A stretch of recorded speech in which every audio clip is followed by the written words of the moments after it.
그렇게 확실하게 투자 수익을 챙기다 보면 한 번씩 기회가 찾아옵니다. 그게 언제죠? 안녕하세요. 행복한 부자가 되고 싶으세요? 이너프입니다.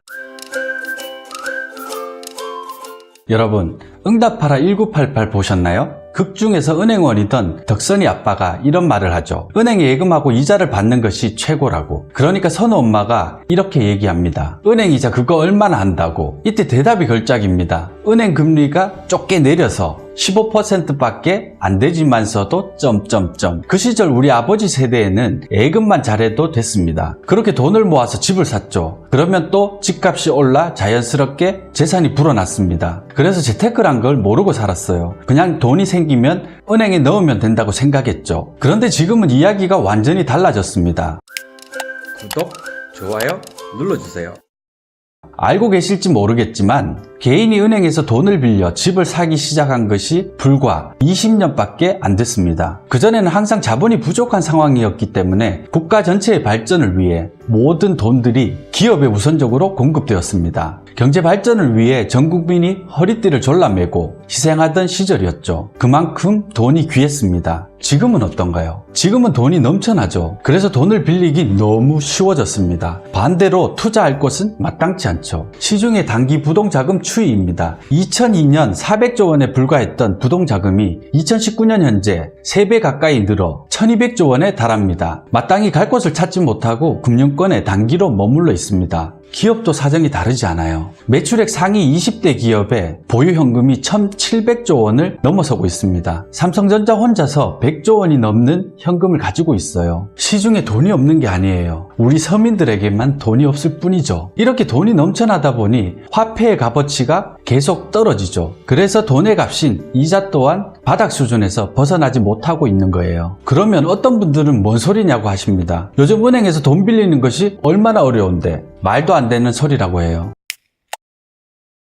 맞아요. 가게가 돈을 빌리기 좀 까다로워진 건 사실입니다. 특히 투기지역이나 투기과열지구로 지정된 곳에 주택담보대출이 까다로워졌죠. 그건 시중에 돈이 없어서가 아니라 가계부채 문제가 현안으로 떠오르면서 생긴 현상입니다. 부동산으로 흘러가는 돈줄을 옥죄기 위해 정부가 가이드라인을 마련해 금융규제를 하고 있기 때문이죠. 대신 은행들은 기업을 상대로 필사적으로 영업하고 있어요. 돈 좀 빌려 쓰라고 매일같이 전단을 뿌려댑니다. 시중은행의 지점장님들은 매일 영업 다니시느라 바쁩니다. 못 믿으시겠으면 주변에 은행 다니는 친구분들에게 한번 물어보세요. 지난 대부분의 시간 동안 주식이나 부동산 등 투자 상품에 비해 은행 이자의 수익률은 극히 낮았습니다. 그래서 대중들이 흔히 하게 되는 오해가 부자들은 예금을 싫어하고 부동산이나 주식 등 투자 자산만 선호할 것이라는 생각이죠. 정말 그럴까요? 결론부터 말씀드리면 그렇지 않습니다. 부자들이 투자에서 우선순위를 두는 게 뭐라고 생각하세요? 부를 불리는 것? 아닙니다. 부자들의 우선순위는 항상 부를 지키는 것에 있어요. 대중들이야 소유하고 있는 부의 절대적인 크기 자체가 작기 때문에 모험을 선호할 가능성이 큽니다. 크게 불려야 조금이라도 표가 나거든요. 그래서 갭 투자, 비트코인 투자 등 모험적인 투자가 성행하죠. 위험성이 크다는 걸 알면서도 무모해지기 쉽습니다. 반대로 부자들은 일반 대중들처럼 요행이나 한방을 바라고 불확실성에 투자하지 않아요. 이미 충분히 가지고 있기 때문에 지키기만 해도 충분하거든요. 이해를 돕기 위해 카지노의 예를 들어 한번 설명해 보도록 하겠습니다. 부자들은 절대로 카지노에서 게임을 하지 않아요. 물론 재미삼아 오락용으로 게임을 즐기는 수준으로 할 수는 있겠죠. 진짜 돈을 따겠다는 생각으로 무모한 모험을 하지 않는다는 얘기예요. 대신 부자들은 어떻게 해서든 카지노를 운영하는 주체가 되고자 합니다. 반면 대중들은 어떤가요? 카지노에서 게임을 즐기는 모험가가 되죠. 그래서 부자들은 카지노의 시스템을 통해 작지만 확실한 수익을 꾸준히 거두고 대중들 대부분은 모두 잃거나 운이 좋은 극소수가 큰 돈을 버는 게임에 빠지게 됩니다. 카지노 시스템의 핵심이 뭘까요?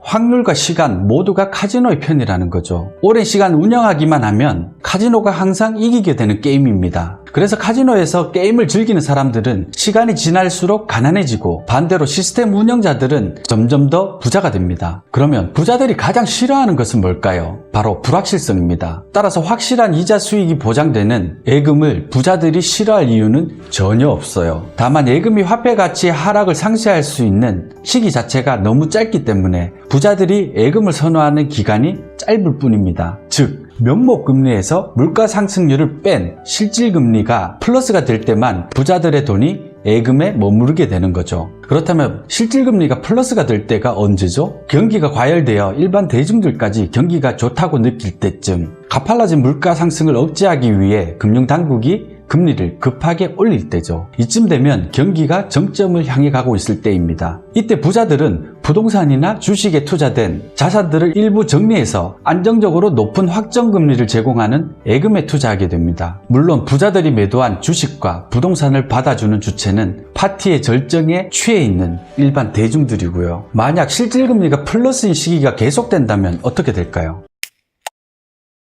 부자들은 굳이 머리 아프게 다른 자산 시장에 참여할 이유가 전혀 없습니다. 하지만 언제나 그렇듯 그 시기는 매우 짧아요. 금리가 절정에 이르면 자산 시장은 더 이상 버티지 못하고 꺾이게 되고 경기 또한 급전직하를 시작하게 됩니다. 경기를 살리기 위해 중앙은행은 서둘러 금리를 낮추고 다시 금리 하락 사이클에 접어듭니다. 부자들은 채권 투자도 아주 좋아해요. 경제의 불확실성이 커지거나 금리가 하락하기 시작하면 부자들의 돈은 예금에서 나와 금리 인하 시기에 수익률이 올라가는 채권 시장으로 움직이게 됩니다. 혹 여러분은 채권 시장에 투자해 보신 적이 있으신가요? 주기적으로 채권에 투자하고 있으시다면 충분히 부자가 될 수 있는 가능성을 갖추신 분입니다. 반면 대중들은 대부분 채권에 대한 관심이 없습니다. 왜 그럴까요? 채권 투자가 매력적인 시기에 대부분의 대중들은 이전 경기 사이클의 고점에서 물린 부동산이나 주식을 들고 반등하기만을 기다리고 있거든요. 그런데 결과는 항상 대중들의 기대를 저버리죠. 반등은 고사하고 자산시장의 하락이 점점 가팔라지고 공포도 절정을 향해 갑니다. 금리는 더 이상 내리기 힘들 정도까지 바닥을 향해 가게 되는 거죠. 그렇게 되면 채권 시장에서 부자들의 자금이 이탈하기 시작합니다. 이때 대부분의 위험 자산들은 시장에서 아주 매력적인 가격에 거래되고 있어요. 왜일까요?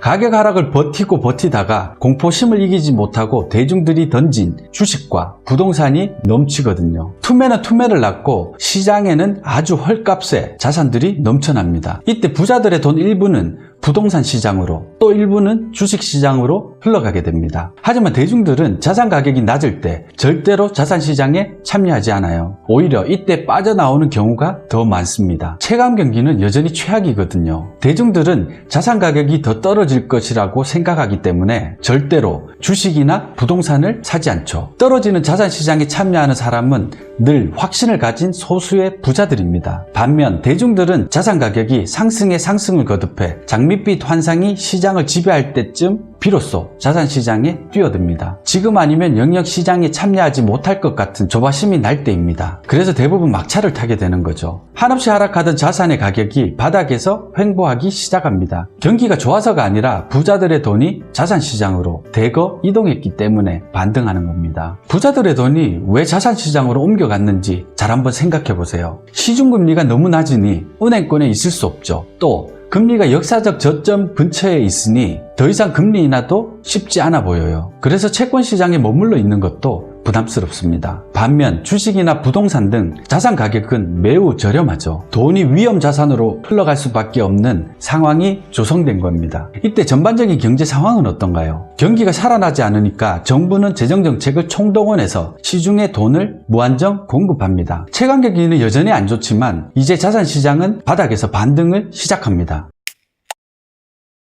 여러분은 애덤 스미스의 보이지 않는 손은 많이 들어봤지만 보이는 손이 있다는 건 모르셨죠? 바로 정부가 재정정책을 펼치거나 중앙은행이 금리 조정을 하는 것들이 바로 보이는 손입니다. 투자는 시장 참여자들의 보이지 않는 손이 아니라 대놓고 움직이는 보이는 손을 보고 하는 겁니다. 이 보이는 손에 대해서는 나중에 따로 자세히 다루도록 하겠습니다. 다시 본론으로 돌아와서 대중들은 도무지 이해가 되지 않아요. 경기가 바닥인데 어떻게 주식과 부동산이 오를 수 있냐고, 이게 다 투기꾼 때문이라고 욕합니다. 금리는 여전히 낮고 정부의 적극적인 재정정책으로 시중에 자금이 넘쳐나면서 경제 수치들이 조금씩 개선되기 시작합니다. 하지만 대중들은 통계가 엉터리라고 또 욕을 하기 시작합니다. 최강 경기가 이렇게 어려운데 경기가 좋아지고 있다니 말도 안 되거든요. 대중들이 경기가 좋다고 느낄 때는 소비가 활성화되고 실질 임금이 상승할 때뿐이라고 했죠. 상승장 초기에는 절대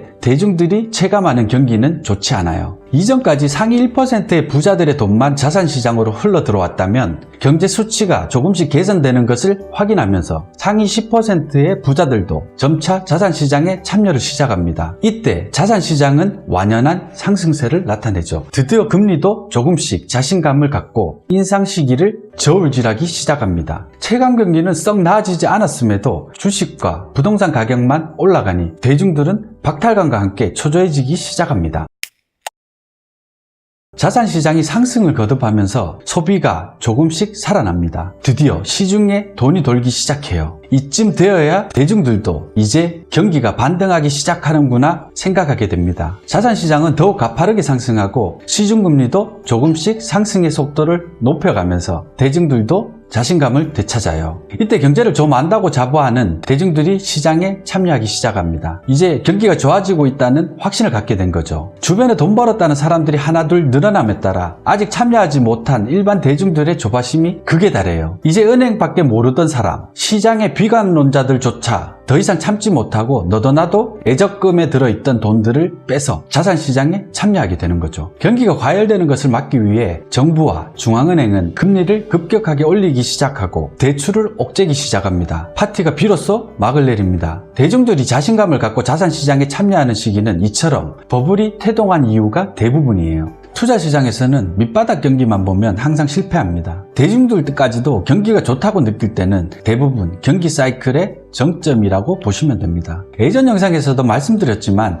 대중들은 추세를 전환시키는 존재가 아닙니다. 경기 하락 국면에서 상승 국면으로 추세를 전환시키는 것은 부자들의 몫입니다. 대중들은 폭락장에서는 폭락을 더욱 부추기고 반대로 상승장에서는 상승을 가속시켜 버블의 정점을 만듭니다. 그래서 경기를 기준으로 대중들과 함께 투자시장에 참여한다면 무조건 실패한다는 말이 나오는 겁니다. 투자 격언 중에 대중과 반대편에 서라는 말 귀가 닳도록 들으셨죠? 이런 이유 때문입니다. 여러분이 부자가 되겠다고 마음을 먹었다면 이제부터라도 1% 아니 최소한 10%의 부자들과 함께 행동하셔야 합니다. 부자들이 화폐 가치의 하락으로부터 자신들의 부를 지키기 위해 어떻게 행동할지 예측하고 같은 방향으로 움직이라는 뜻입니다. 좀 더 쉽게 설명드려 볼게요.